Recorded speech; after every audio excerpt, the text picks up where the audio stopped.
ఇందిరాగాంధీని emergency వ్యతిరేక దినోత్సవం దేశవ్యాప్తంగా చేస్తుంది భారతీయ జనతా పార్టీ.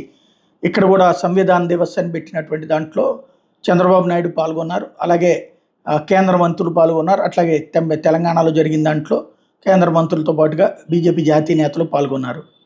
వివిధ ప్రదేశాల్లో కార్యక్రమాలు నిర్వహించారు. కర్ణాటకలో కూడా భారతీయ జనతా పార్టీ ఇంతకుముందు అధికార పక్షం, ఇప్పుడు ప్రతిపక్షం కాబట్టి అక్కడ కార్యక్రమం నిర్వహించారు.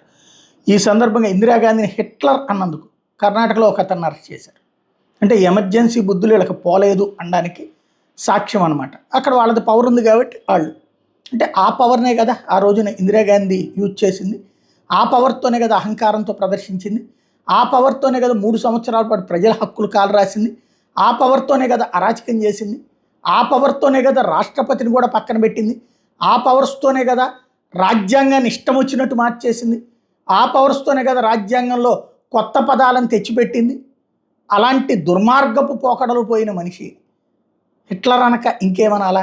ఇంకేదన్నా దుర్మార్గమైన పేరు ఏది దొరక్క పాప అన్నట్టున్నారు.